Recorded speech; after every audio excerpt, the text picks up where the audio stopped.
Պարոն Ղազարյան, շնորհակալ եմ հետաքրքիր զրույցի համար, կխնդրեմ իմ բլից հարցերին պատասխանել, բայց ավելի արագ, եթե հնարավոր է։ Իմ համար ամենադժվար գործն է։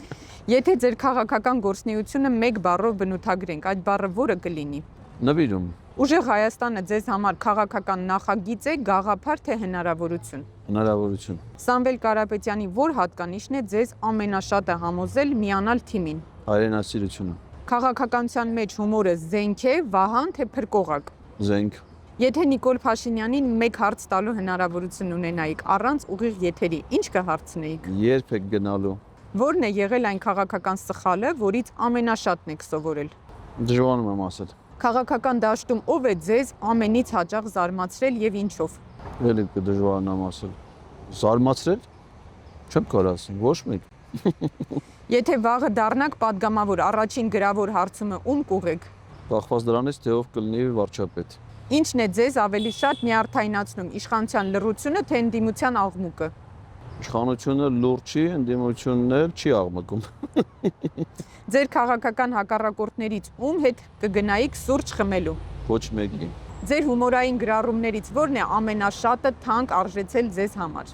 Դատի ընտրել։ Նյութական իմաստով Ռոմանոս Պետրոսյանի հայցը, որը դեռ չի բավարարվել, բայց մինչև հիմա Ալեն Սիմոնյանի հայցերը, որոնք բավարարվել են եւ արժեք եղել է 1 միլիոնից ավելի։ Քաղաքականության մեջ դաշնամուր նվագելը ավելի հեշտ է, թե ճիշտ նոտա գտնելը։